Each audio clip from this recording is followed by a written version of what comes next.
ওনার যেদিন জানাজা এবং যেদিন দাফন হয় আমি ছিলাম, কিন্তু আমি রাস্তার অনেক ওই পার থেকে আসতে পারি নাই। আজকে শুক্রবার আমি ভাবলাম আমি ওনার কবরটি জিয়ারত করব, মনোজাত করব আর একটা ফুলের শুভেচ্ছা ওনাকে জানাবো। আমি তাকে খুব ভালোবাসতাম, তিনি আমাকে অত্যন্ত স্নেহ করতেন। তিনি ছিলেন নোয়াখালীর মেয়ে আর আমি হলাম নোয়াখালীর বউ।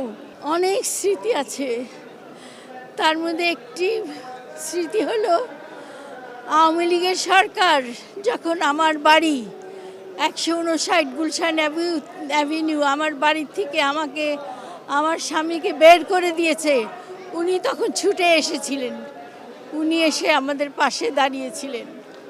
এইটা আমার সবচেয়ে স্মরণীয় স্মৃতি। তার বেগম জিয়া যে গণতন্ত্রের অনুসারী ছিলেন, জিয়াউর রহমান স্বাধীনতা দিয়েছিলেন, বেগম জিয়া গণতন্ত্র এনে দিয়েছিলেন।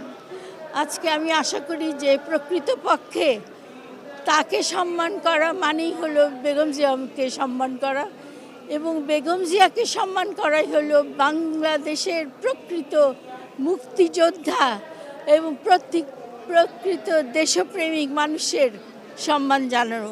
আমরা একে অপরকে প্রোটেকশন দিয়ে রাখতে হবে, আমাদের বেঁচে থাকতে হবে, সংগ্রাম করতে হবে। আমাদের আবেগ অনুভূতির জায়গা থেকে আমরা এখানে এসেছি। গণতন্ত্রের মা দেশনেত্রী বেগম খালেদা জিয়া, তার কবর জিয়ারত করার জন্য আমরা এখানে আজকে সবাই সমবেত হয়েছি। দোয়া করছে আল্লাহ রাব্বুল আলামিনের জন্য দুনিয়াতে তার সকল গুনাহগুলো অন্যায়গুলো আল্লাহ তাআলা মাফ করে দিয়ে কবরের ভিতরে জান্নাতের উচ্চ মাকাম দান করুক, এই জন্য দোয়া করছে। এবং তার পরিবার যারা শোকাহত তাদের আল্লাহ রাব্বুল আলামিন উত্তম ধৈর্য ধারণের তৌফিক দান করে।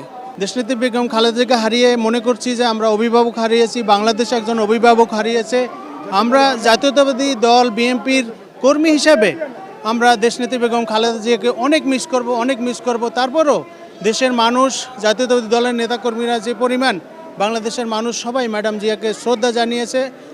মনে করি আগামী রাজনীতিতে দেশনেত্রী বেগম খালেদা জিয়ার যে আদর্শ আমরা বাস্তবায়ন করার জন্য জাতীয়তাবাদী চালক দল সবসময় সক্রিয় থাকব।